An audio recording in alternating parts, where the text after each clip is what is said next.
Quiero compartir esta presentación llamada La guerra sobre el asunto, y para mí fue una manera realmente interesante de abordar el tema o la guerra o la controversia sobre la filiación de Cristo, realmente desde una perspectiva global, comenzando con la guerra en el cielo, siguiendo esta controversia hasta la tierra a través de la vida de Cristo e incluso hasta el fin de los tiempos.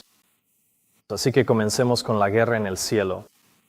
Ahora sabemos que en el cielo Lucifer libró una guerra contra el Padre y el Hijo, y vemos cuál era el objetivo de Lucifer en Isaías capítulo 14, versículos 12 al 14. ¿Cómo caíste del cielo, oh Lucifer, hijo de la mañana? ¿Cómo fuiste cortado por tierra, tú que debilitabas a las naciones? Porque tú dijiste en tu corazón, subiré al cielo, en lo alto junto a las estrellas de Dios levantaré mi trono. Me sentaré también en el monte de la congregación, a los lados del norte. Subiré sobre las alturas de las nubes. Y finalmente dice en su corazón, seré semejante al Altísimo. Así que la aspiración de Lucifer, el motivo de Lucifer, aquello que impulsaba sus decisiones y sus procesos de pensamiento, era ser como el Altísimo, ser como Dios. Y vemos más información de la hermana White, quien dijo, bueno, Lucifer, él estaba luchando, tenía gloria en los atrios celestiales, pero estaba esforzándose por ocupar el lugar de Cristo junto a Dios. Después él quería ser Dios, pero no pudo lograrlo. Lucifer quería ser Dios, y ese es el pensamiento que está encapsulado en las palabras «seré como el Altísimo». Pero aquí leemos que no pudo lograrlo, y la pregunta es ¿por qué? ¿Por qué Lucifer no pudo obtener una posición junto a Dios? ¿Por qué no pudo ser Dios o como Dios? Y leemos el resto de la declaración que dice, Cristo era el unigénito Hijo de Dios, y Lucifer, ese glorioso ángel, inició una guerra por este asunto hasta que tuvo que ser arrojado a la tierra. Así que la razón por la cual Lucifer no pudo ser como el Altísimo, o como Dios, o ser Dios, fue porque Cristo era el unigénito Hijo de Dios. En otras palabras, Lucifer no fue engendrado por Dios, y por eso inició una guerra por el tema de la filiación de Cristo. Cristo es engendrado del Padre, pero Lucifer es un ser creado. Él no fue traído a existencia de la propia sustancia del Padre, y por lo tanto no puede ser como Dios, no puede ser igual a Dios. Así que esta posición, esta idea de ser como Dios por la que él luchaba, no estaba disponible para él como ser creado, pero Cristo era el unigénito Hijo de Dios, y por eso Cristo, siendo el unigénito Hijo de Dios, se ha interpuesto en los objetivos de Lucifer de ser como Dios. Así que Lucifer inició una guerra por este asunto. ¿Una guerra por qué asunto? Y ese es el hecho de que Cristo es el unigénito Hijo de Dios. Así que podríamos hacernos la pregunta, si Lucifer va a librar una guerra contra la idea de que Cristo es el unigénito Hijo de Dios, surge la pregunta, ¿qué tiene él que ganar? Si Lucifer puede convencer a los otros ángeles o a otros seres creados de que Cristo no fue realmente engendrado o no es realmente el Hijo de Dios, entonces eso le daría cierta validez o mérito al argumento de Lucifer. Y el argumento de Lucifer era que al negarle una posición junto a Dios, él estaba mostrando parcialidad hacia Cristo, porque en la mente de Lucifer, Cristo y él mismo estaban en la misma posición, venían del mismo lugar. Y por eso la respuesta a la afirmación de Lucifer de que debía ser igual a Dios o ser como Dios, fue que Cristo era el unigénito Hijo de Dios. Y lo que esto nos muestra es que Lucifer, sean cuales sean sus pensamientos o sus engaños, nos muestra que Lucifer no fue engendrado por Dios. Él era un ser creado.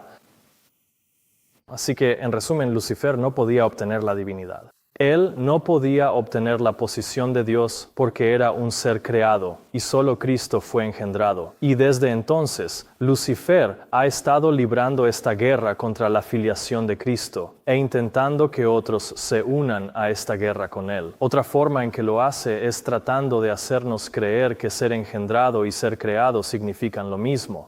Y la razón es porque si significan lo mismo, si engendrado es lo mismo que ser creado, entonces eso significaría que Lucifer tendría derecho a la posición de Cristo, porque si Cristo era el unigénito Hijo de Dios, y eso era sinónimo de creación, entonces Lucifer, siendo un ser creado, estaría igualmente facultado para ocupar la posición junto al Hijo de Dios. Así que es muy importante que hagamos una distinción entre ser engendrado y ser creado. De lo contrario, estaremos tomando partido por la posición de Lucifer, argumentando que significan lo mismo, lo cual abre la puerta para que el argumento de Lucifer sea válido mientras él busca tratar de ser como Dios. En Juan capítulo 8, versículo 44, leemos: Vosotros sois de vuestro padre el diablo, y los deseos de vuestro padre queréis hacer. Él ha sido homicida desde el principio y no ha permanecido en la verdad, porque no hay verdad en él. Cuando habla mentira, de suyo habla, porque es mentiroso y padre de mentira. Así que en este pasaje vemos que el diablo es un mentiroso. ¿Mentiroso desde cuándo? Desde el principio. Y la razón por la que esto es importante es porque al analizar el tema de la guerra de Lucifer sobre la cuestión de la filiación de Cristo que comenzó en el cielo. Muchas veces es muy fácil mirar una declaración de la hermana White y ella lo expone de manera clara y sencilla. Sin embargo, necesitamos ser capaces de ver esto en las Escrituras. Y aquí en Juan capítulo 8, versículo 44, vemos que Lucifer fue un mentiroso desde el principio. Ahora la pregunta es, ¿cómo define la Biblia a un mentiroso? En 1 Juan capítulo 2, versículo 22, leemos: ¿Quién es el mentiroso, sino el que niega que Jesús es el Cristo? Este es el anticristo, el que niega al Padre y al Hijo. Todo aquel que niega al Hijo tampoco tiene al Padre. El que reconoce al Hijo también tiene al Padre. Así que el diablo es un mentiroso desde el principio, y vemos en 1 Juan 2:22 que un mentiroso es aquel que niega al Padre y niega al Hijo. Entonces, lo que esto nos dice es que desde el principio de su rebelión en el cielo, Lucifer ha buscado negar al Hijo y negar al Padre. Así que vemos esta idea de su guerra sobre el tema de la filiación de Cristo aquí mismo, incluso en las Escrituras, desde Juan capítulo 8, 44 y 1 Juan 2, 22. Así que estos textos nos muestran que para intentar ser como un Dios, Lucifer idearía una mentira que negaría al Padre y al Hijo. Y ahora sus ángeles seguirían su ejemplo. Leemos que los ángeles fueron expulsados del cielo porque no quisieron trabajar en armonía con Dios. Ellos habían llegado a exaltarse a sí mismos y olvidaron que su hermosura, tanto física como de carácter, provenía del Señor Jesús. Este hecho los ángeles lo oscurecerían, que Cristo era el unigénito Hijo de Dios, y llegaron a considerar que no debían consultar a Cristo. Un ángel comenzó la controversia y la mantuvo hasta que hubo rebelión en las cortes celestiales entre los ángeles. Se enaltecieron a causa de su hermosura. Así que según esta declaración, ¿cuál era el objetivo de los ángeles caídos? Era que ellos oscurecerían el hecho de que Cristo era el unigénito Hijo de Dios. Así que Lucifer comenzó esta guerra en el cielo para negar al Padre y al Hijo, y ahora los ángeles caídos se unían a él en esta guerra contra la filiación de Cristo, buscando oscurecer, ocultar o esconder el hecho de que Jesús era en verdad el unigénito Hijo de Dios. La envidia, la tergiversación de Lucifer y sus afirmaciones de igualdad con Cristo hicieron necesaria una declaración sobre la verdadera posición del Hijo de Dios. Pero esta había sido la misma desde el principio. Sin embargo, muchos de los ángeles estaban cegados por los engaños de Lucifer. Así que Lucifer estaba librando una guerra masiva contra el Padre y el Hijo en el cielo. Y ahora que había engañado a 1/3 de los ángeles para que participaran en esta guerra con él, la situación se volvió tan grave que fue necesaria una declaración del Padre sobre la verdadera posición del Hijo de Dios. Y leemos: pero esto, es decir, esta declaración, este hecho, la posición del Hijo de Dios, había sido la misma desde el principio. En otras palabras, nada había cambiado respecto a la filiación de Cristo ni a su posición. Había sido la misma desde el principio. Pero debido a la guerra de Lucifer y a que muchos de los ángeles fueron cegados por los engaños de Lucifer, esto hizo necesaria una declaración del Padre sobre la verdadera posición del Hijo de Dios.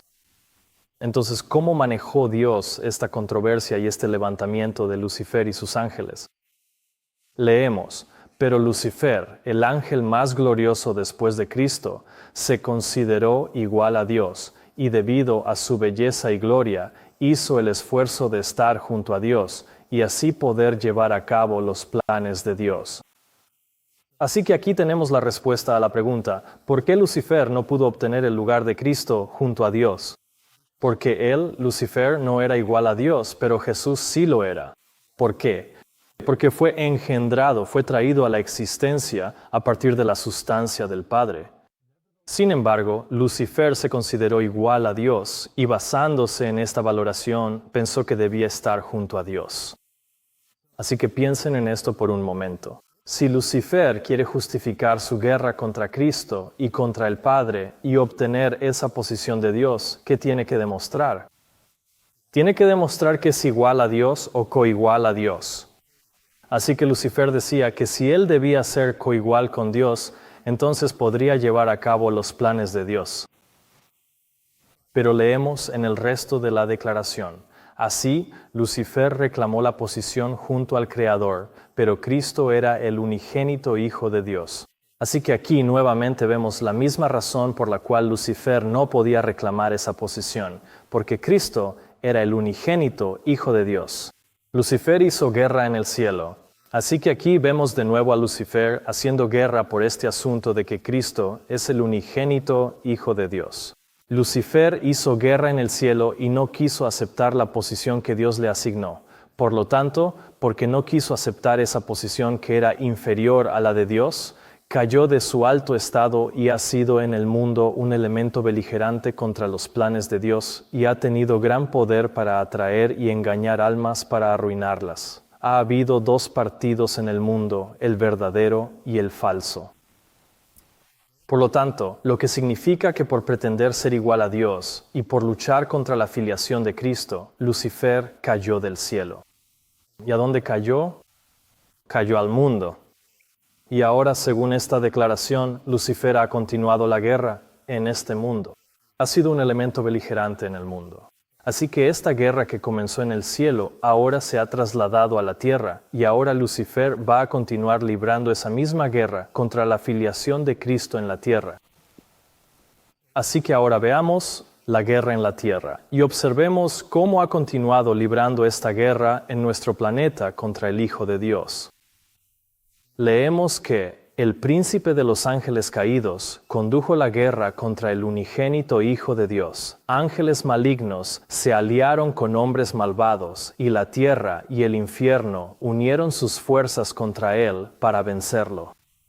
Así como Lucifer logró que los ángeles, un tercio de ellos, se unieran a él en esta guerra contra el Padre y el Hijo y contra la filiación de Cristo, ahora se está aliando con hombres malvados en la tierra y busca librar la misma guerra contra el Hijo de Dios.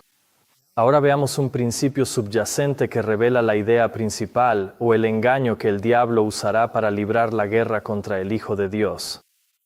Así que ahora echemos un vistazo a Génesis capítulo 3, versículo 1, que nos da una visión real de los métodos principales detrás del engaño de Satanás en esta guerra que ahora está llevando a cabo en la tierra. En Génesis capítulo 3, versículo 1, leemos: pero la serpiente era más astuta que cualquiera de los animales del campo que el Señor Dios había hecho, y dijo a la mujer: ¿con que Dios os ha dicho, no comáis de todo árbol del huerto?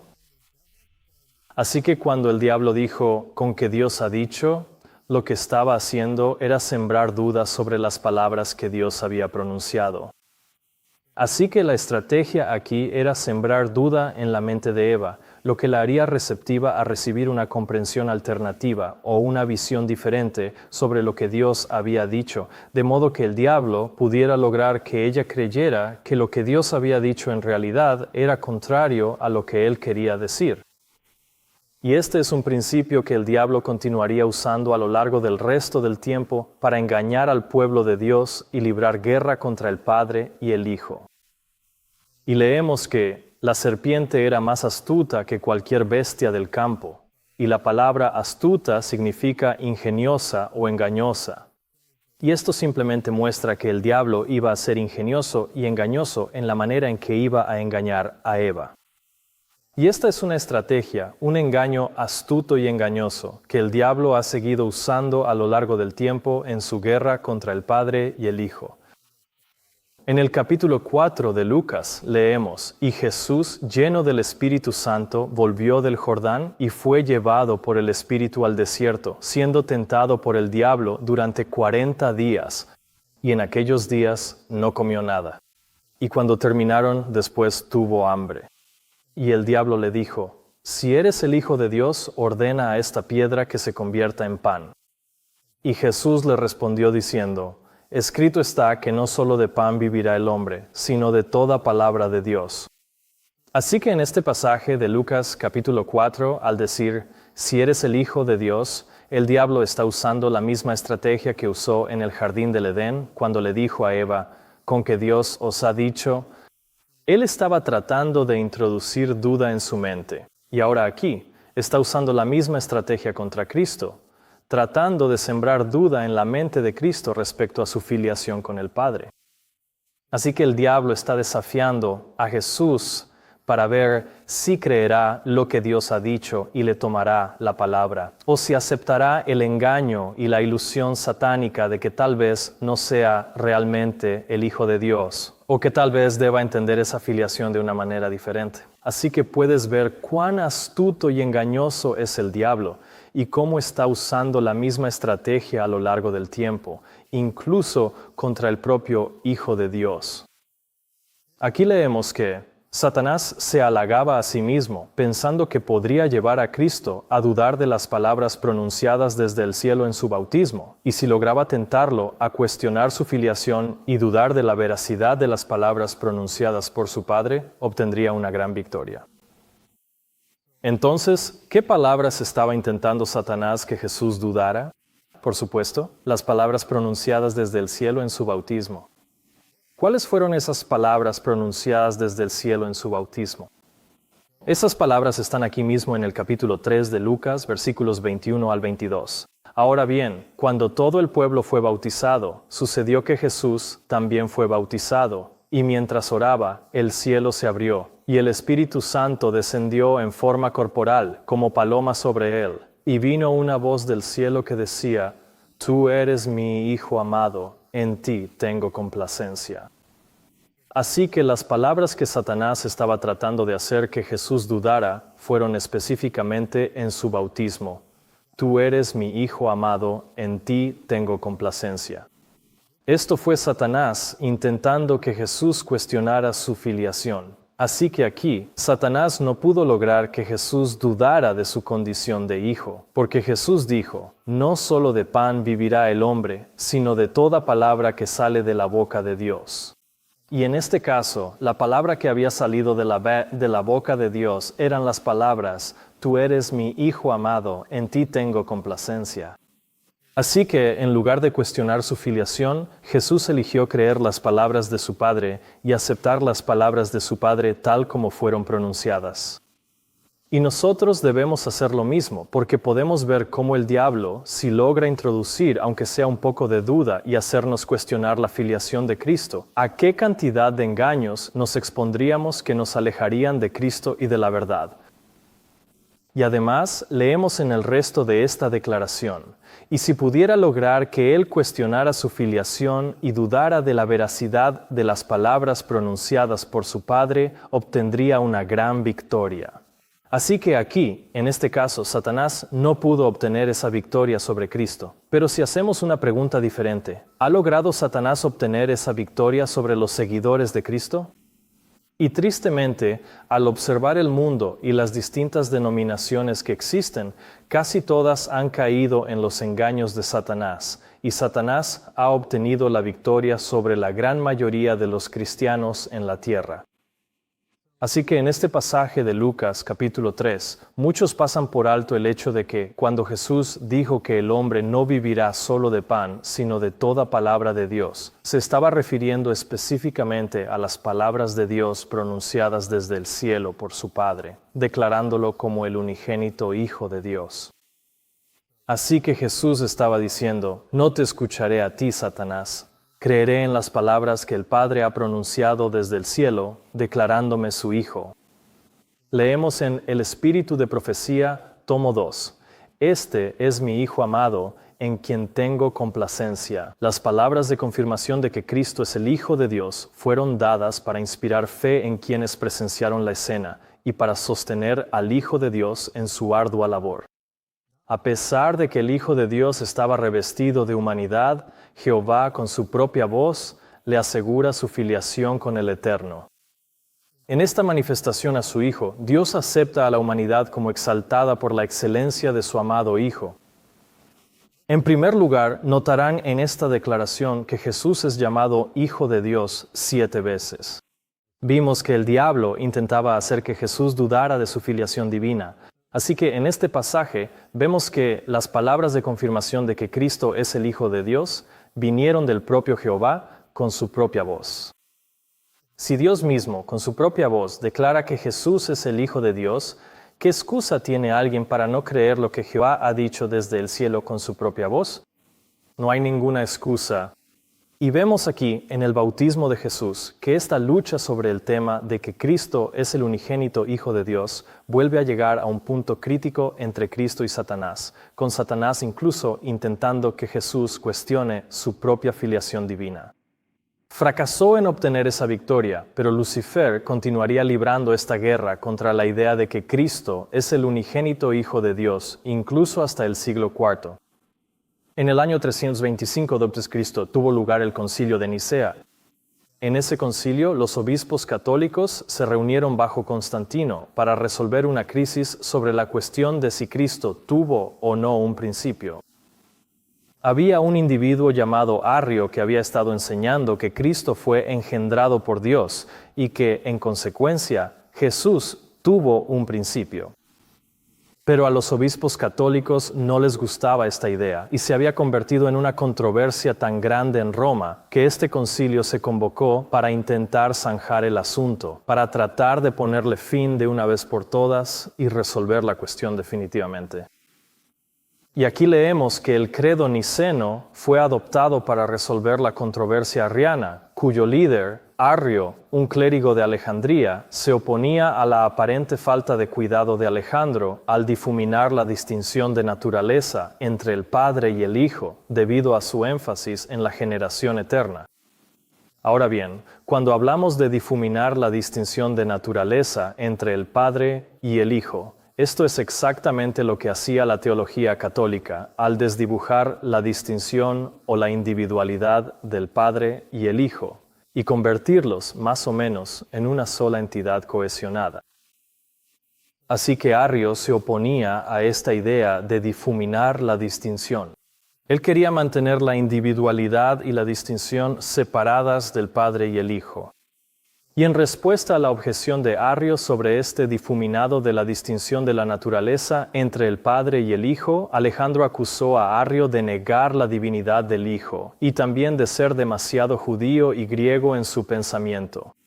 Alejandro y sus partidarios crearon el Credo de Nicea para aclarar los principios clave de la fe cristiana en respuesta a la amplia adopción de la doctrina de Arrio, la cual desde entonces fue marcada como herejía. Así que esta idea de mantener una distinción separada entre el Padre y el Hijo fue desde entonces marcada como herejía en favor de la idea de difuminar la distinción de naturaleza y hacer que el Padre y el Hijo sean un solo ser trinitario o consustancial más cohesivo, que es la terminología que utiliza la Iglesia Católica. El Credo de Nicea de 325 afirma explícitamente la divinidad coesencial del Hijo, aplicándole el término consustancial. Y en esta sola declaración, la Iglesia Católica ha establecido un precedente que sigue vigente hasta hoy, 1700 años después, y que ha sido el principio raíz de un engaño mortal. El precedente es que el Credo de Nicea de 325 afirma explícitamente la divinidad coesencial del Hijo. Así que están diciendo que Jesús es divino, pero luego vinculan su divinidad a esta idea de que es consustancial con el Padre, un solo ser con el Padre. Así que si una persona niega esta idea de la cohesión de un solo ser, del Padre, el Hijo y el Espíritu Santo, si una persona niega eso, entonces está negando la divinidad de Cristo. Y ese es el precedente que se estableció hace 1700 años. Y ese precedente sigue utilizándose hoy en día como un argumento principal contra aquellos que, como Arrio, niegan esta idea de difuminar la distinción entre el Padre y el Hijo. Leemos además, el concilio condenó a Arrio y con la renuencia de algunos incorporó la palabra no bíblica homoousios en un credo para significar la absoluta igualdad del Hijo con el Padre. El emperador entonces exilió a Arrio, un acto que, aunque manifestaba una solidaridad entre la Iglesia y el Estado, subrayó la importancia del patrocinio secular en los asuntos eclesiásticos. Así que la conclusión de este concilio fue que cualquiera, como Arrio, que hubiera rechazado la idea de que el Padre y el Hijo eran un solo ser consustancial, quedaba marcado de ahí en adelante como hereje, al igual que cualquier teología que enseñara que Cristo era literalmente el Hijo de Dios y que fue engendrado en un momento en el tiempo. Y además, me parece interesante en esta declaración que fue un acto de solidaridad entre la Iglesia y el Estado lo que dio lugar a esta persecución contra Arrio y sus seguidores, quienes habían rechazado esta idea católica de que Jesús era consustancial con el Padre.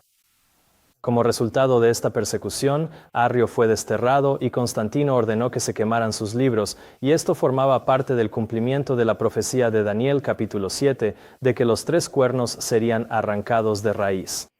Esos 3 cuernos eran las naciones arrianas, o aquellos que creían como Arrio en la individualidad única del Padre y del Hijo. Y debido a que gran parte de sus escritos y de sus ideas en esa historia han sido tan completamente destruidos, casi no existen documentos o escritos sobrevivientes de Arrio. Sin embargo, hay algunos lo suficientes para mostrarnos que Arrio de hecho creía que Jesús fue engendrado por el Padre, pero que él no creía que Jesús fue creado como tan a menudo se le acusa y por lo tanto no negaba la divinidad de Cristo. Así que esto plantea la pregunta en esta controversia: ¿es una filiación literalmente engendrada una negación de la divinidad de Cristo?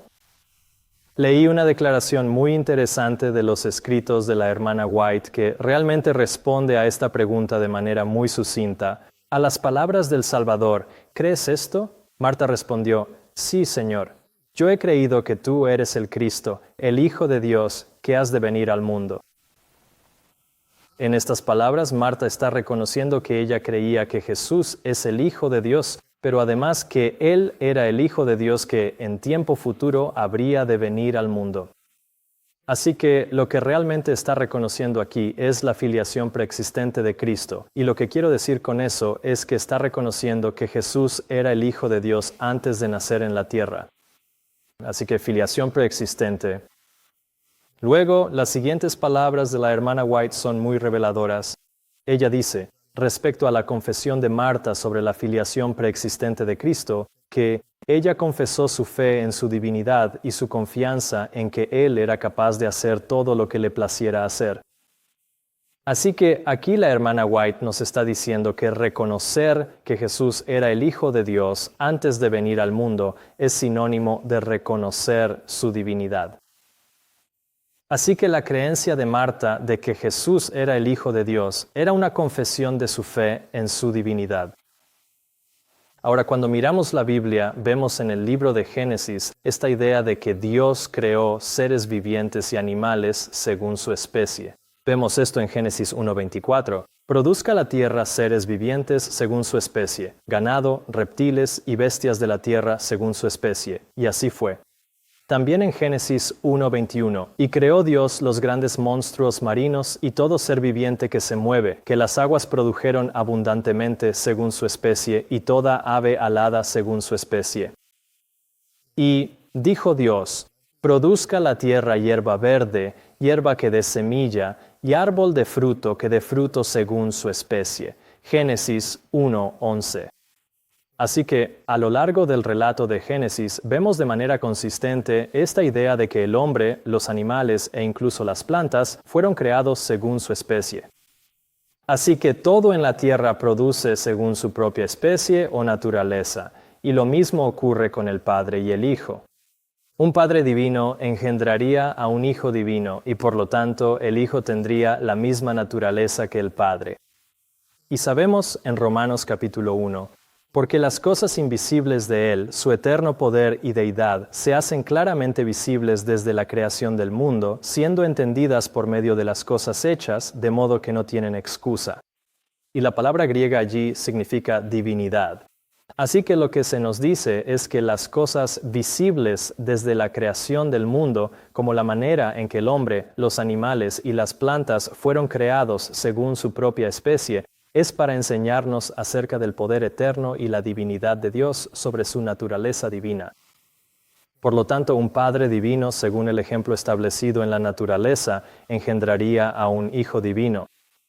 Y por eso es tan importante reconocer a Cristo como un Hijo literal, porque es sinónimo de reconocer su naturaleza divina. En otras palabras, si decimos que Jesús es el Hijo preexistente de Dios, tal como lo hizo Marta, es sinónimo de reconocer su divinidad. Pero en consecuencia, negar que Jesús es el Hijo de Dios o negar que Él era el Hijo de Dios antes de nacer en la tierra es negar la fuente de su divinidad. La razón por la que Él es divino es porque fue engendrado de la propia sustancia del Padre. Si negamos eso, entonces estamos negando su divinidad. En otra declaración de la hermana White, ella dice, en los acontecimientos finales del día de la crucifixión, se dio un nuevo testimonio de la divinidad de Cristo. Cuando se escuchó el grito de muerte del Salvador, se oyó otra voz que decía, verdaderamente este era el Hijo de Dios. Así que aquí fue el centurión romano quien estaba confesando la divinidad de Cristo, quien estaba dando testimonio de la divinidad de Cristo. Y además, él dijo, verdaderamente este era el Hijo de Dios. En otras palabras, él no creía que hubiera alguna interpretación mística o algún tipo de idea espiritual o metafórica de que Jesús era el Hijo, sino que verdaderamente Jesús era el Hijo de Dios. Y la hermana White dice que esta declaración estaba dando testimonio de la divinidad de Cristo. Entonces, si alguien cuestiona la filiación de Jesús, ¿qué es lo que realmente está cuestionando? Están cuestionando su divinidad.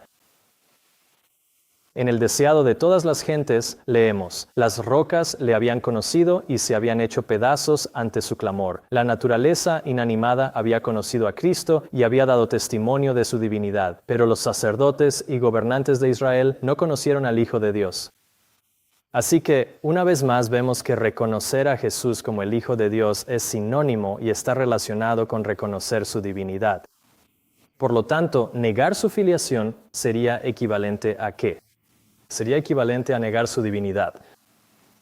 Así que cuando los sacerdotes y gobernantes negaron que Jesús era el Hijo de Dios, en realidad estaban negando su divinidad. Así que mi pregunta ahora, al traer esta controversia y esta lucha sobre el asunto al presente, es, ¿qué cree la Iglesia Adventista del Séptimo Día acerca de la filiación de Cristo?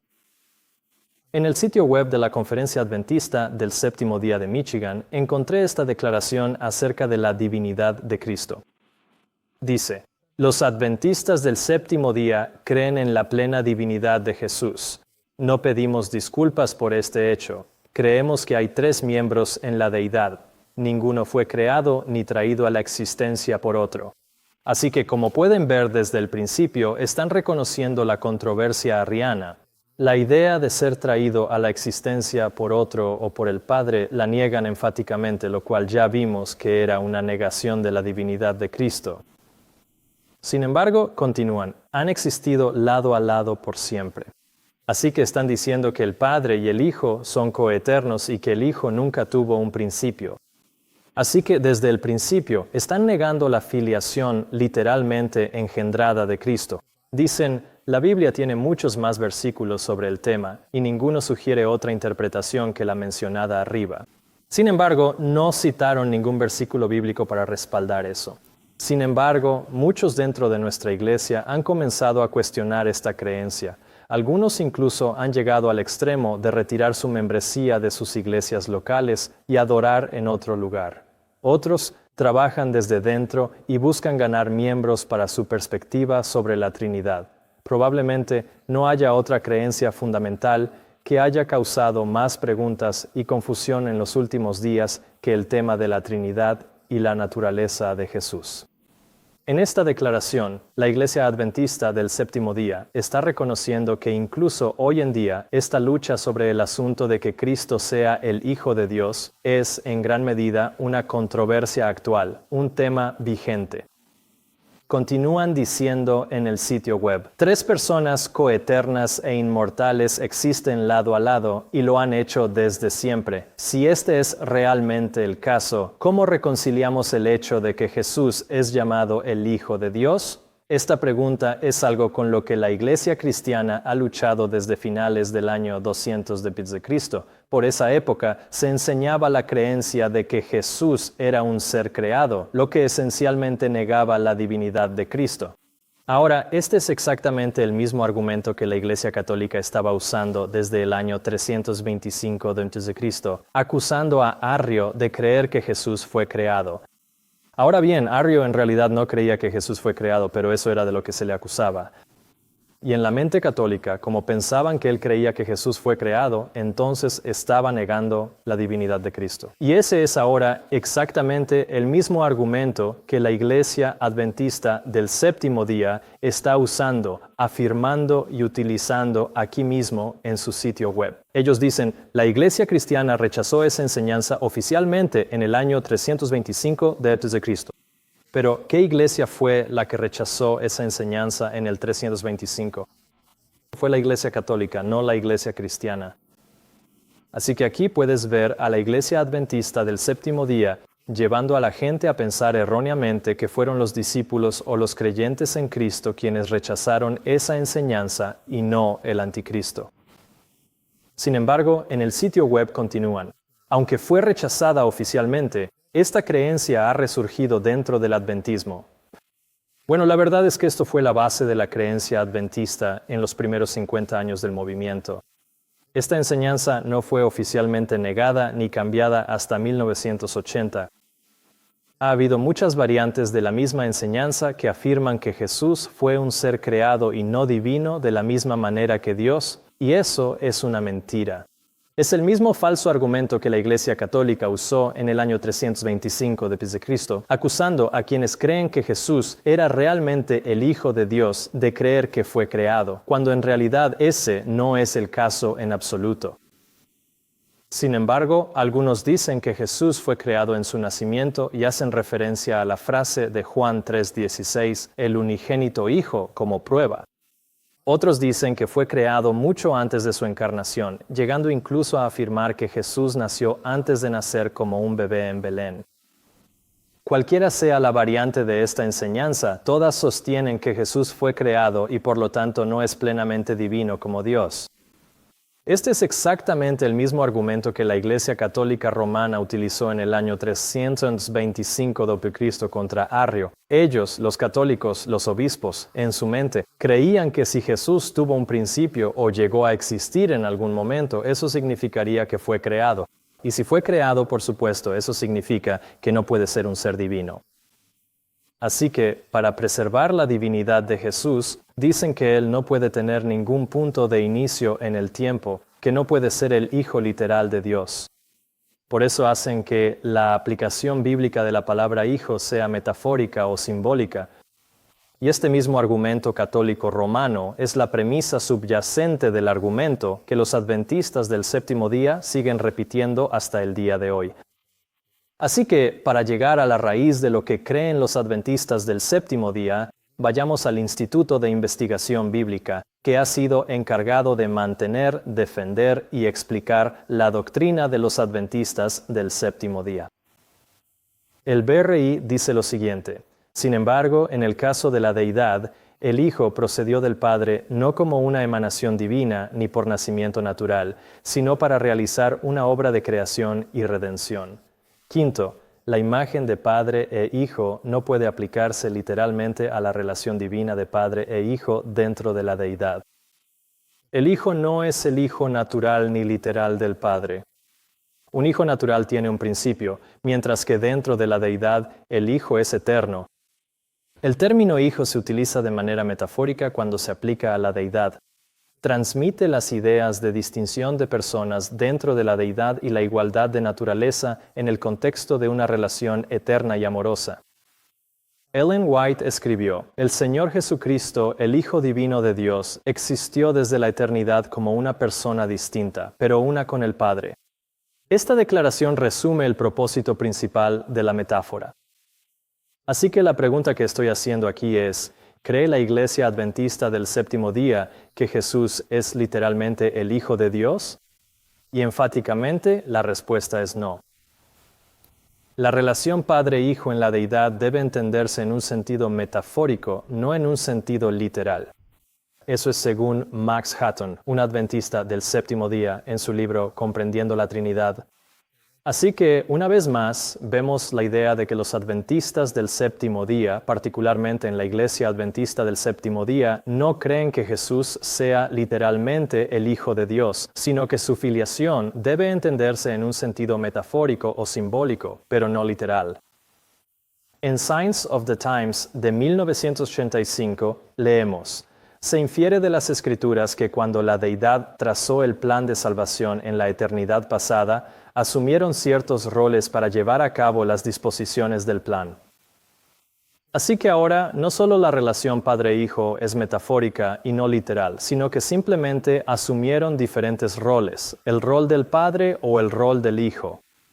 Y en la Adventist Review del 31 de octubre de 1996 vemos esto explicado con más detalle. Un plan de salvación fue abarcado en el pacto hecho por las tres personas de la deidad, quienes poseen los atributos de la divinidad por igual, para erradicar el pecado y la rebelión del universo y restaurar la armonía y la paz. Uno de los seres divinos aceptó y asumió el rol de padre y otro el rol de hijo.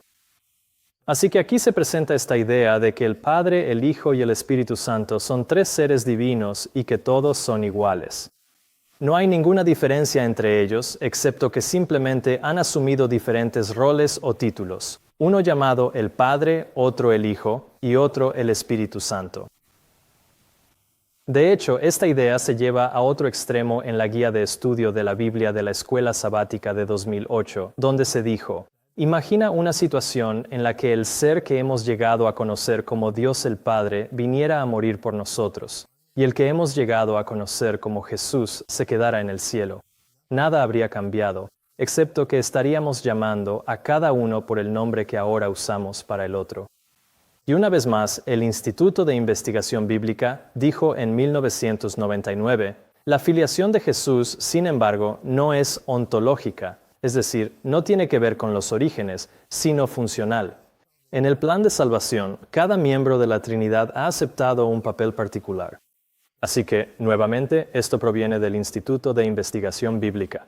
Así que, según la Iglesia Adventista del Séptimo Día, de acuerdo con los pastores, sus propias publicaciones, sus propios periódicos, su guía de estudio de la Escuela Sabática y el Instituto de Investigación Bíblica, este Padre, Hijo y Espíritu Santo son tres seres divinos que simplemente han asumido roles que son metafóricos pero no literales, de modo que Jesús no es literalmente el Hijo de Dios. Es simplemente cómo llamamos a ese individuo y solo es un título, nada más.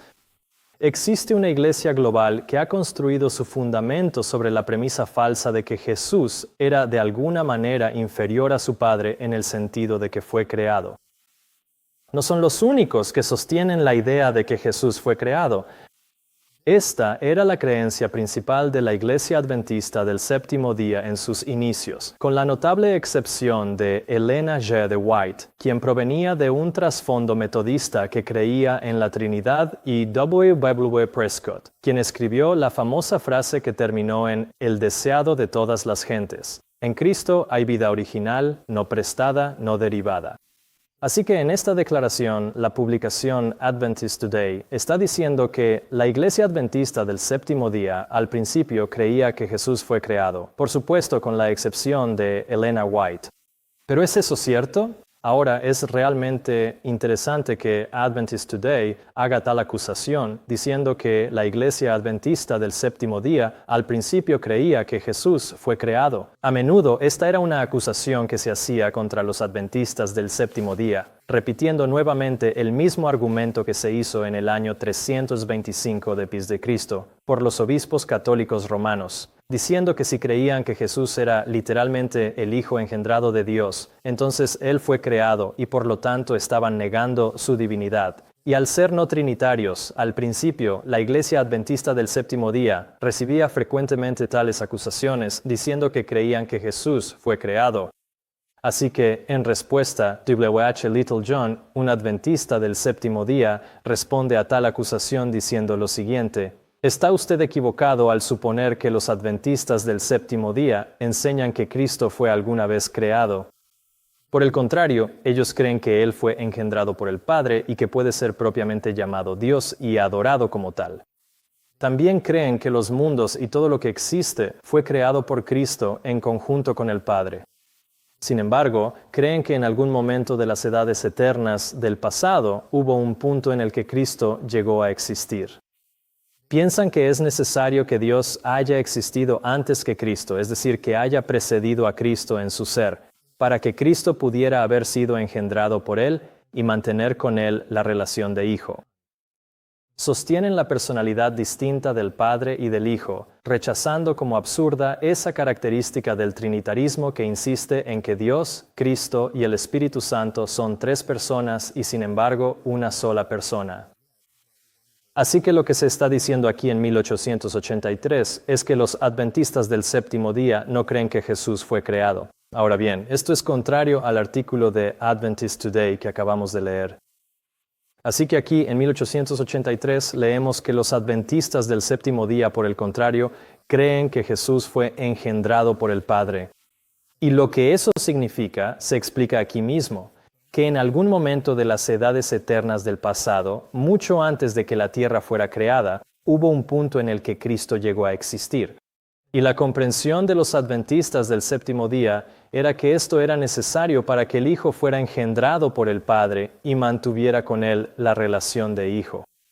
Y reconocieron correctamente que esto es necesario para que Cristo sea un Hijo literal de Dios. Ellos, los adventistas del Séptimo Día, también sostienen la personalidad distinta del Padre y del Hijo. En otras palabras, los adventistas del Séptimo Día, al igual que Arrio, rechazan esta idea de difuminar la distinción de naturaleza entre el Padre y el Hijo y de hacerlos consustanciales. Los adventistas del Séptimo Día, por el contrario, creen que el Padre y el Hijo eran únicos en su individualidad y que no eran un solo ser, sino que eran dos seres individuales y separados. Uriah Smith también dijo en 1882, las Escrituras en ninguna parte hablan de Cristo como un ser creado, sino que, por el contrario, afirman claramente que fue engendrado por el Padre. Así que lo que Uriah Smith está diciendo aquí es que él no creía que creación y engendrado fueran lo mismo, sino que eran cosas diferentes. Él dice: véanse los comentarios en Apocalipsis 3:14, donde se muestra que Cristo no es un ser creado, sino que, aunque como Hijo no posee una coeternidad de existencia pasada con el Padre, el comienzo de su existencia como engendrado del Padre es anterior, o nuevamente viene antes, a toda la obra de la creación, en relación con la cual Él se presenta como co-creador junto con Dios. Así que Uriah Smith también está negando la acusación de que los adventistas del Séptimo Día creen que Jesús fue creado. Por el contrario, en vez de creer que fue creado, ellos creían que fue engendrado. Ahora bien, ¿qué hay de Elena White? ¿Cuál era su comprensión de este conflicto entre ser creado y ser engendrado? Obviamente, al principio, la Iglesia Adventista del Séptimo Día recibió esta acusación en varias ocasiones, ya que fue abordada por los adventistas del Séptimo Día en repetidas ocasiones, declarando explícitamente que no creen que Jesús fue creado, sino que fue engendrado por el Padre. Entonces, ¿cuál era la comprensión de Elena White sobre este tema? Ella dijo en 1895 en Signs of the Times: se ha hecho una ofrenda completa, porque de tal manera amó Dios al mundo que dio a su Hijo unigénito. Ahora va a explicar lo que eso significa. Ella dijo que Él dio a su Hijo unigénito, no un hijo por creación, como lo fueron los ángeles, ni un hijo por adopción, como es el pecador perdonado, sino un hijo engendrado a la expresa imagen de la persona del Padre. Y para que eso sucediera, fuiste engendrado por el individuo cuya imagen reflejas al haber sido engendrado de Él. Así que, en este caso, Cristo fue engendrado del Padre, y en consecuencia fue engendrado a la expresa imagen de la persona del Padre, y en todo el resplandor de su majestad y gloria, uno igual a Dios, porque fue engendrado del Padre en la misma naturaleza de Dios, uno igual a Dios en autoridad, dignidad y perfección divina. En él habitó corporalmente toda la plenitud de la deidad. En esta declaración, Elena White nos muestra que, según su comprensión, la creación y el ser engendrado eran dos cosas diferentes, tenían dos significados distintos, y que Cristo, en lugar de ser creado, en realidad fue engendrado del Padre a la expresa imagen de la persona del Padre. Y, en consecuencia, en esta declaración ella también reconoce que, porque Cristo fue traído del Padre, Él era igual a Dios porque tenía la misma naturaleza divina y, como ella dijo, perfección divina. Así que ella está reconociendo que Cristo tiene la misma naturaleza divina que Dios porque fue traído de Él. Entonces, ¿qué creía Elena White acerca de que Jesús fuera el Hijo literal de Dios? ¿Creía ella que Él era literalmente el Hijo de Dios antes de que la tierra fuera creada? ¿O creía que Jesús era el Hijo de Dios después de que nació en la tierra? En esta declaración ella dice, cuando Cristo anunció por primera vez a la hueste celestial su misión y obra en el mundo, declaró que iba a dejar su posición de dignidad y disfrazar su santa misión asumiendo la semejanza de un hombre, cuando en realidad Él era el Hijo del Dios infinito. En esta declaración ella dice que Jesús era el Hijo del Dios infinito y afirma que en realidad Él era el Hijo del Dios infinito. En otras palabras, ella no creía que fuera algo metafórico. Ella no creía que fuera un título. Ella no creía que fuera una actuación o un papel. Ella creía que su filiación era real. Y además ella creía que Jesús era realmente, en realidad, el Hijo de Dios cuando Cristo anunció por primera vez a la hueste celestial su misión y obra en el mundo.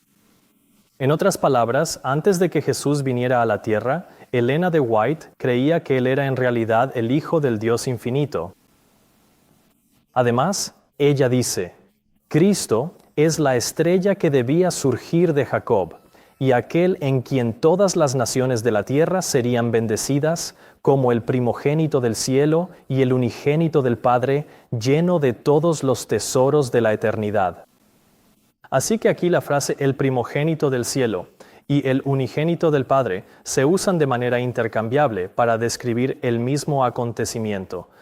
En otras palabras, lo que significa que Jesús fue engendrado por el Padre es que nació del Padre, nació del cielo y estaba lleno de todos los tesoros de la eternidad. Así que aquí la hermana White nos está diciendo muy claramente que ella creía que Jesús nació y que eso significaba ser engendrado. Y además al revés, que el hecho de que Jesús fuera el unigénito del Padre significaba que, en efecto, había nacido.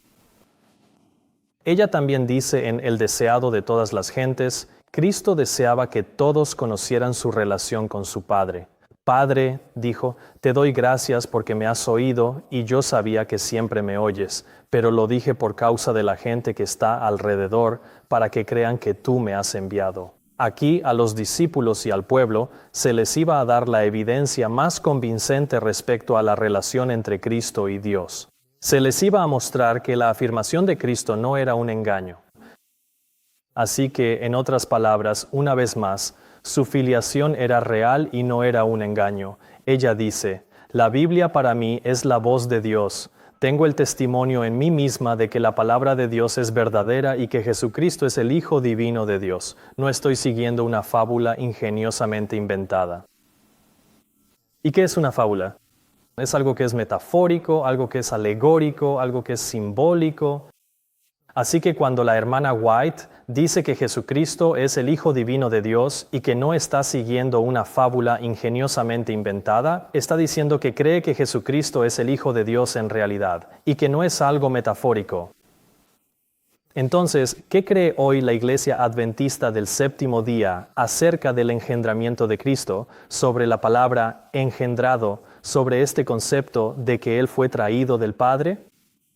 Una vez más, voy a volver al Instituto de Investigación Bíblica para obtener la perspectiva de los teólogos sobre lo que cree la Iglesia Adventista del Séptimo Día. Cristo como el monogenes de Dios, que es la palabra griega para engendrado. Cuando el término se usa para describir a Jesús, simplemente significa único o el único. Juan 1:18 es particularmente difícil porque el manuscrito ofrece al menos dos variantes textuales diferentes. Algunos sostienen que el texto original dice único hijo y otros que el original es único Dios. Si uno acepta único Dios, entonces monogenes podría referirse a la singularidad de Cristo como Dios y como el medio de revelación de Dios. Si aceptamos la lectura único hijo, se enfatizaría su singularidad como revelador del Padre. Monogenes también identifica a Jesús como el único y singular medio de salvación. La relación entre Cristo y el Padre es única. Él es el único Hijo de Dios y es el único medio de salvación de Dios. Dios nos dio el regalo más precioso que tenía, su Hijo único y singular, para redimirnos. Basándose en el significado raíz del término y en el contexto en el que se utiliza, se podría sugerir que la traducción más probable es único, uno y solo. Así que aquí vemos que, según el Instituto de Investigación Bíblica, la comprensión adventista del séptimo día es que la palabra engendrado no significa nacido, como Ellen White lo entendía, sino que ahora engendrado significa único. La Iglesia Adventista del Séptimo Día aplica una definición diferente a la palabra, llegando a una conclusión distinta.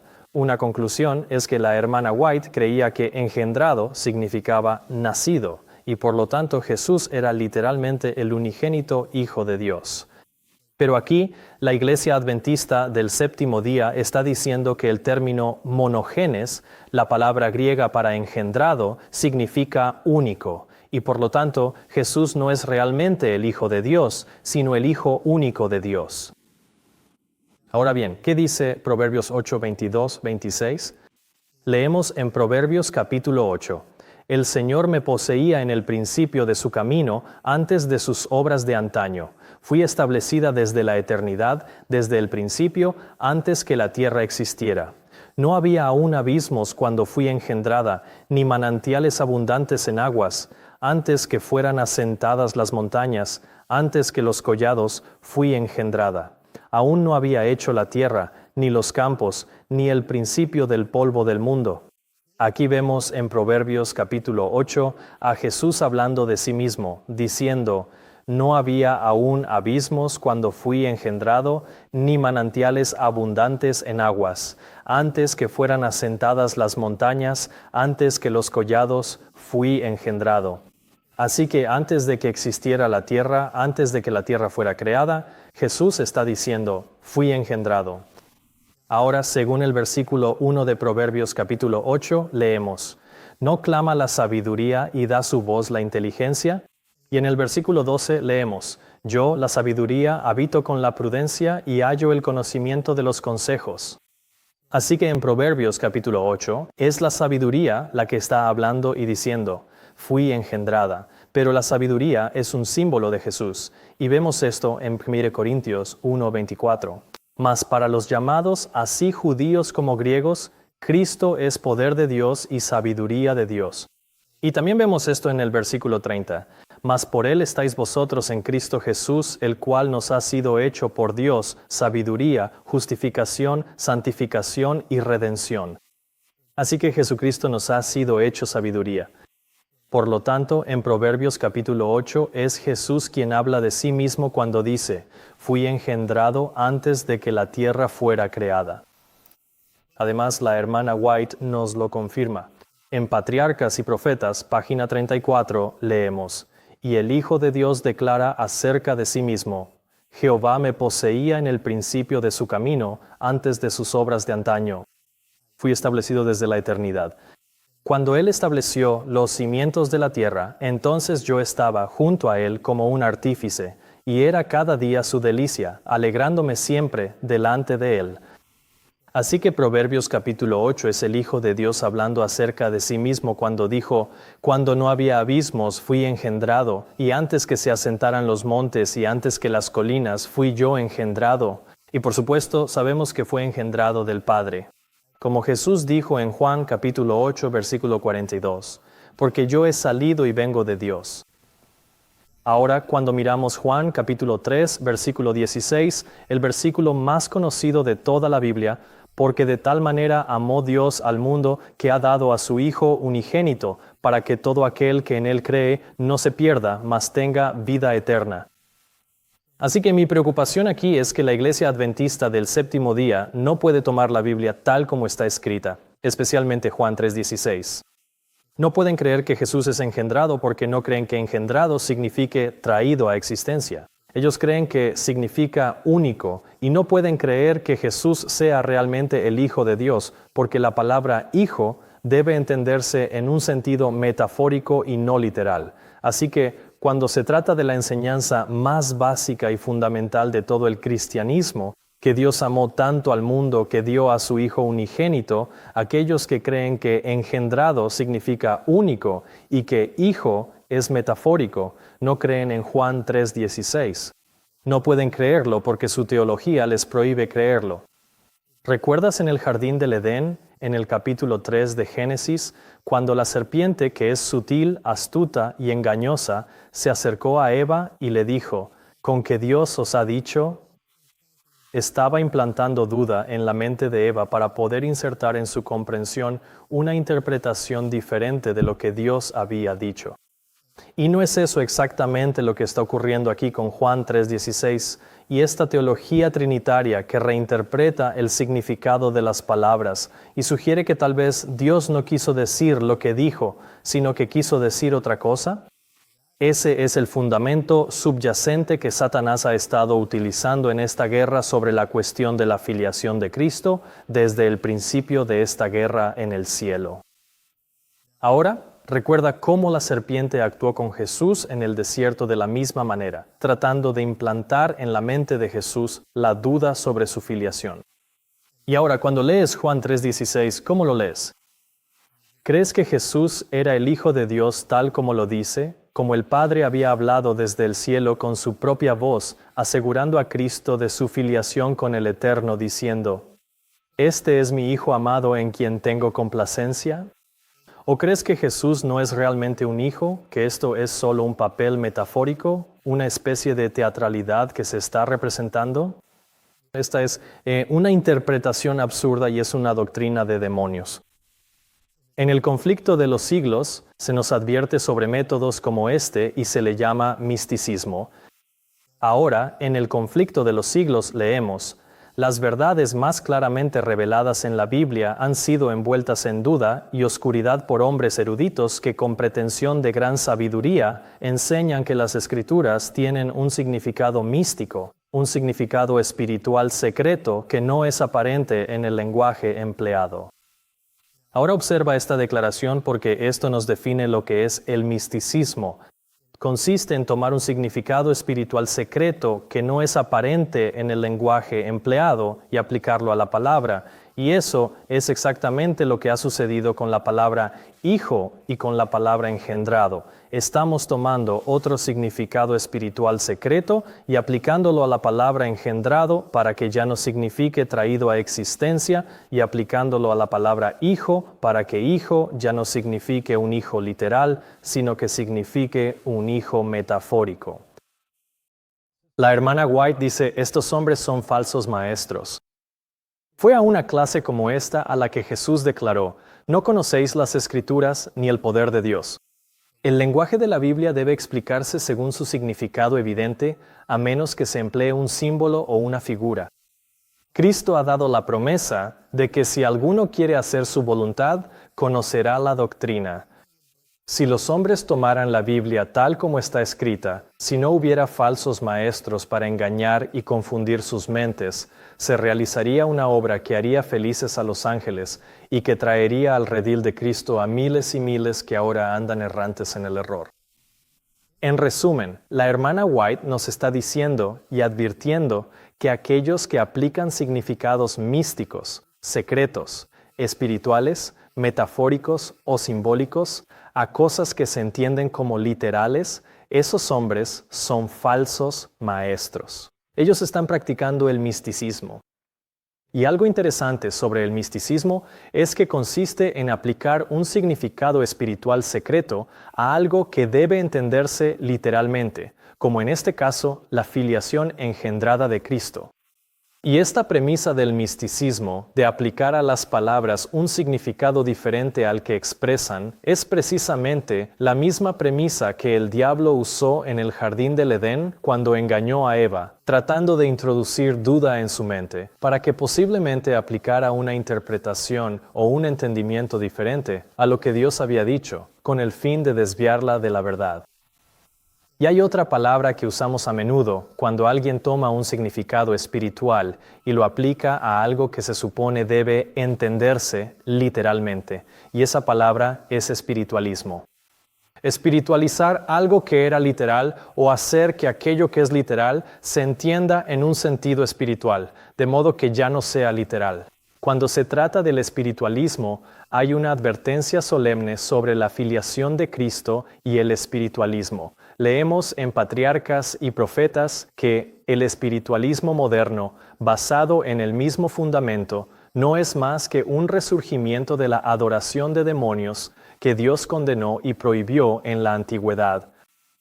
Pedro, describiendo los peligros a los que la Iglesia estaría expuesta en los últimos días, dice que así como hubo falsos profetas que llevaron a Israel al pecado, también habrá falsos maestros que introducirán encubiertamente herejías destructoras, incluso negando al Señor que los rescató, y muchos seguirán sus caminos perniciosos. Aquí el apóstol ha señalado una de las características distintivas de los maestros espiritualistas. Se niegan a reconocer a Cristo como el Hijo de Dios.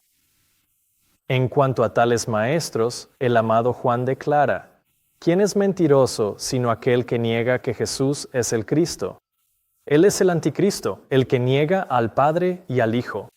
Cualquiera que niega al Hijo, tampoco tiene al Padre. El espiritualismo, al negar a Cristo, niega tanto al Padre como al Hijo, y la Biblia lo declara como la manifestación del anticristo. Ahora, esta es una declaración muy interesante por muchas razones, una de las cuales es que ella cita 2 Pedro capítulo 2, versículo 1, donde Pedro habla de herejías destructoras y de personas que incluso niegan al Señor. Y aquí, la hermana White nos da una definición o una comprensión más profunda de cómo estos falsos maestros negarían a su Señor, y dice que se niegan a reconocer a Cristo como el Hijo de Dios. Y esta falsa doctrina que aparecería al final de los tiempos, llevando a la gente a negar al Señor al negarse a reconocer a Cristo como el Hijo de Dios, la hermana White la llama espiritismo, y esto es negar al Padre y al Hijo, y es una doctrina del anticristo. Un destacado teólogo de la Iglesia Adventista del Séptimo Día dice lo siguiente: ¿no es bastante evidente que los textos problemáticos se convierten en problemas solo cuando uno asume una interpretación exclusivamente literalista de expresiones como Padre, Hijo, primogénito, unigénito, engendrado y así sucesivamente? ¿No va tal literalismo en contra del significado principalmente figurativo o metafórico que los escritores bíblicos usan al referirse a las personas de la deidad? ¿Se puede realmente decir que los escritores bíblicos quisieron que expresiones como el único Dios verdadero y un Dios, el Padre, excluyeran la plena divinidad del Hijo, Cristo Jesús? ¿No escuchas en esta declaración al diablo susurrando con que Dios os ha dicho? ¿No están estas preguntas diseñadas para hacernos dudar de la interpretación literal de las Escrituras, de que Jesús es literalmente el unigénito Hijo de Dios? Esta declaración es exactamente de lo que hemos estado hablando. Está introduciendo ideas de misticismo, aplicando a las palabras literales de Dios otro significado, un significado espiritual secreto diferente al que las propias palabras emplean. En otras palabras, está diciendo que Cristo no es literalmente el unigénito Hijo de Dios. No podría serlo porque eso sería negar la plena divinidad del Hijo, Cristo Jesús. Así que está generando duda en la mente para poder insertar otras interpretaciones, una idea espiritualista de la filiación de Cristo. Esto es de lo que la hermana White nos advirtió. Este es el espiritualismo que ella dice que se asemeja a la adoración de demonios y la brujería. Y estos hombres, nos advirtió, son falsos maestros. La Biblia nos dice, no añadas a sus palabras, no sea que te reprenda y seas hallado mentiroso. Y sabemos cómo define la Biblia a un mentiroso, como aquel que niega al Padre y al Hijo. Así que ahora echemos un vistazo a la controversia sobre el momento en que Jesús se convirtió en Hijo. Ahora bien, la comprensión trinitaria de la filiación de Cristo es que Él no se convirtió en Hijo hasta que nació en la tierra. Y hace aproximadamente 1 año y medio o 2 años, hubo más controversia sobre el aborto en la Iglesia, la cual aún continúa, pero en medio de esta controversia, la Iglesia Adventista del Séptimo Día publicó una declaración sobre el aborto, y en esta declaración leemos que respecto a Jesús, el ángel Gabriel le explicó a María, por eso el niño que nacerá será llamado Santo, el Hijo de Dios. En su encarnación, el propio Jesús experimentó el período prenatal humano y fue reconocido como el Mesías y el Hijo de Dios poco después de su concepción. Ahora, lo que quiero que noten es que aquí mismo la Iglesia Adventista del Séptimo Día nos está diciendo que Jesús no se convirtió en el Hijo de Dios hasta poco después de su nacimiento en la tierra, y esto es coherente con la comprensión trinitaria de la filiación de Cristo. Ahora, J.T.R. Hoffman, un ministro adventista del Séptimo Día, dijo en la revista Ministry en 1982, el título de hijo se refiere a su entrada en el tiempo y no niega en absoluto sus orígenes eternos. Hay referencias en el Antiguo Testamento a la filiación, pero estas siempre son en anticipación de la encarnación. Entonces es cierto que todas las referencias a Jesús como el Hijo de Dios antes de su encarnación, antes de su nacimiento en la tierra, son en realidad proféticas y anticipan su nacimiento. ¿Qué creía Elena White? Ella dice que los ángeles que eran leales y fieles trataron de reconciliar a este poderoso ángel rebelde con la voluntad de su Creador. Justificaron el acto de Dios al conferir honor a Cristo y con razonamientos contundentes trataron de convencer a Lucifer de que no tenía menos honor ahora que antes de que el Padre proclamara el honor que había conferido a su Hijo. Ellos, es decir, los ángeles leales y fieles, expusieron claramente que Cristo era el Hijo de Dios, existiendo con Él antes de que los ángeles fueran creados. De manera inequívoca, la hermana White y los ángeles verdaderos y leales creían que Jesús era el Hijo de Dios antes de que los ángeles fueran creados. Esto contradice completamente la teología de la Iglesia Adventista del Séptimo Día corporativa de hoy, que enseña que Jesús no se convirtió en hijo hasta que nació en la tierra.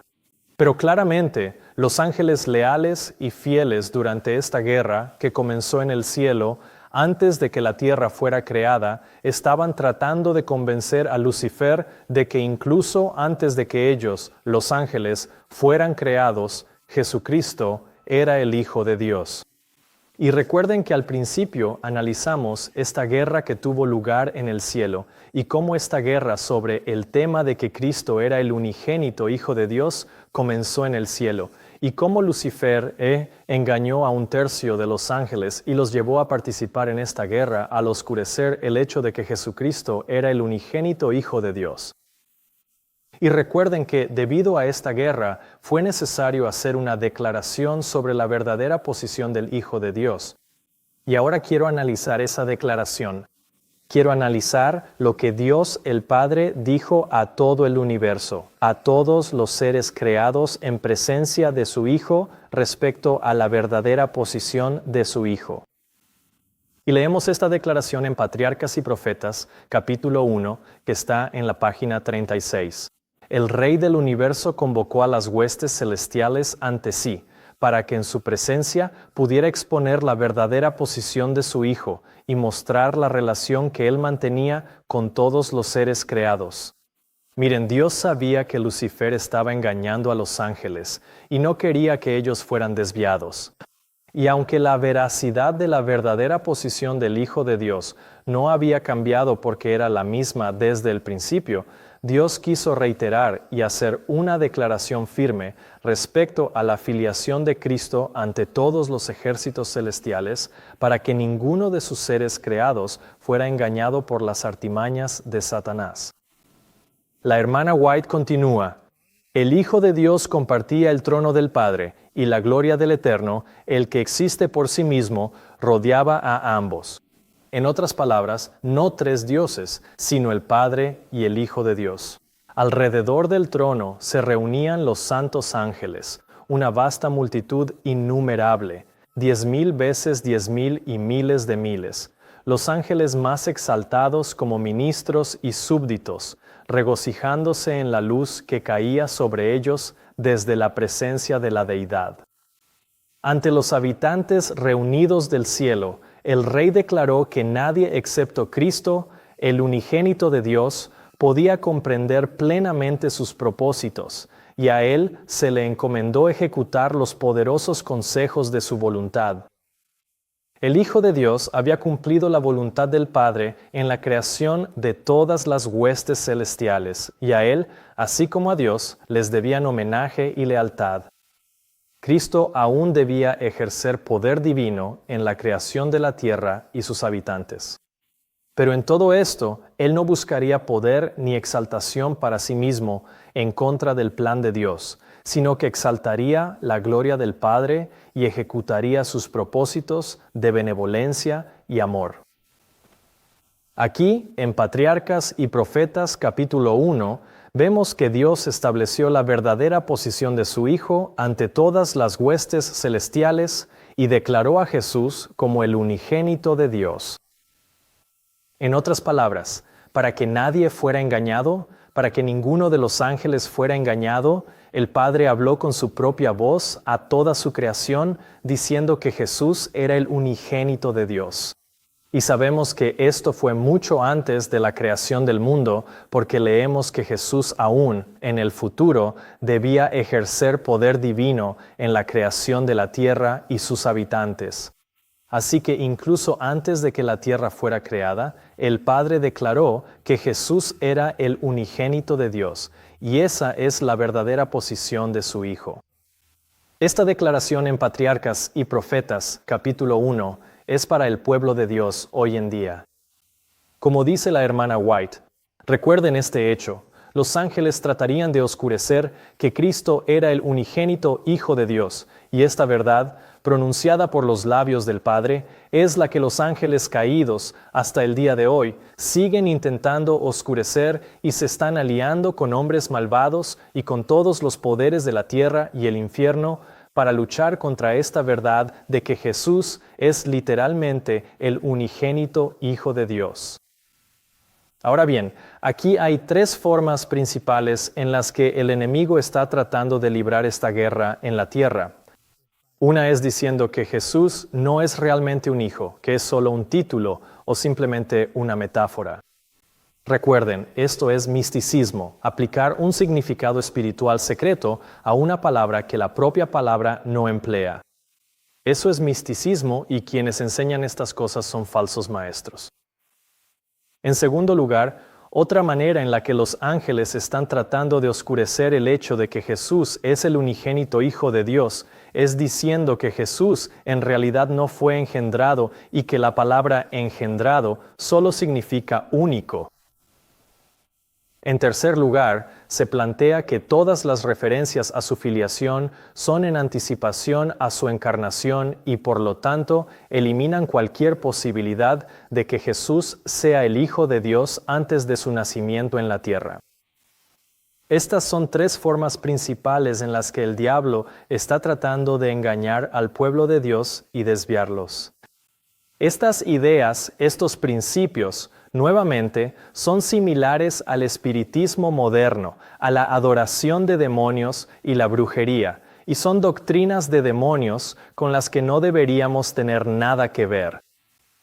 Todas estas enseñanzas abrazan esa premisa encapsulada en las palabras de la serpiente en el jardín del Edén, con que Dios os ha dicho.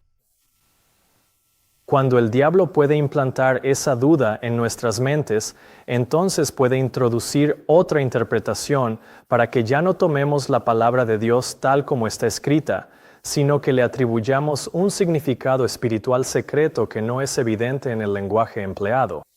Esto es espiritismo moderno y esto es contra lo que nos advertía el primer capítulo de Patriarcas y Profetas. Escuchen esta declaración de la hermana White. ¿Será Cristo obligado a soportar continuamente las vergonzosas debilidades de su pueblo porque ellos aceptan los falsos sentimientos que proceden del primer comerciante en los atrios celestiales? Si los ángeles fueron engañados por los ingeniosos métodos de Lucifer para tergiversar a Dios, si Adán y Eva fueron engañados por su declaración de que Dios les estaba privando de la educación superior que los haría como dioses, ¿no hay acaso peligro de que los hombres de hoy sean engañados? Por favor, lean el primer capítulo de Patriarcas y Profetas y vean si las preciosas verdades contenidas en este libro no han sido dadas por el Señor para proteger a su pueblo de los engaños que se les están presentando justo ahora. Esta advertencia es para los adventistas del séptimo día. Si leyéramos estas advertencias, si las tomáramos en cuenta, no tendríamos nada que temer para el futuro, pero tenemos todo que temer si olvidamos cómo el Señor nos ha guiado y sus enseñanzas en nuestra historia pasada. La enseñanza de que Cristo fue literalmente el unigénito Hijo de Dios, no un ser creado sino engendrado por el Padre, es la enseñanza que Dios dio al pueblo adventista del séptimo día en nuestra historia. Estos estaban entre los principios fundamentales que fueron sellados por el Espíritu Santo de Dios y testificados por la obra milagrosa de su poder. Esta declaración en Patriarcas y Profetas, en la que el Padre declara que Jesús es el unigénito de Dios antes de su nacimiento en la tierra, tenía como propósito evitar que fuéramos engañados por el moderno espiritualismo, la adoración a los demonios y la brujería que hoy en día impregnan las iglesias adventistas del séptimo día. Y esta controversia sobre si Cristo es realmente el Hijo de Dios es el centro de la lucha en este asunto. Es el tema por el cual Lucifer inició su guerra en el cielo, librando batalla contra el Padre y el Hijo al negarlos y al negar a Cristo su condición de Hijo de Dios. Y esta gran controversia que comenzó en el cielo por la filiación de Cristo ha continuado en la tierra, pasando por el jardín del Edén, por la cruz, incluso intentando que Jesús dudara de su condición de hijo. Y ahora está tratando de que el pueblo de Jesús también cuestione su filiación. El capítulo 1 de Patriarcas y Profetas es un regalo de Dios para los adventistas del séptimo día, para proteger a su pueblo de los engaños de Satanás y para protegerlos de los engaños que se les están presentando justo ahora.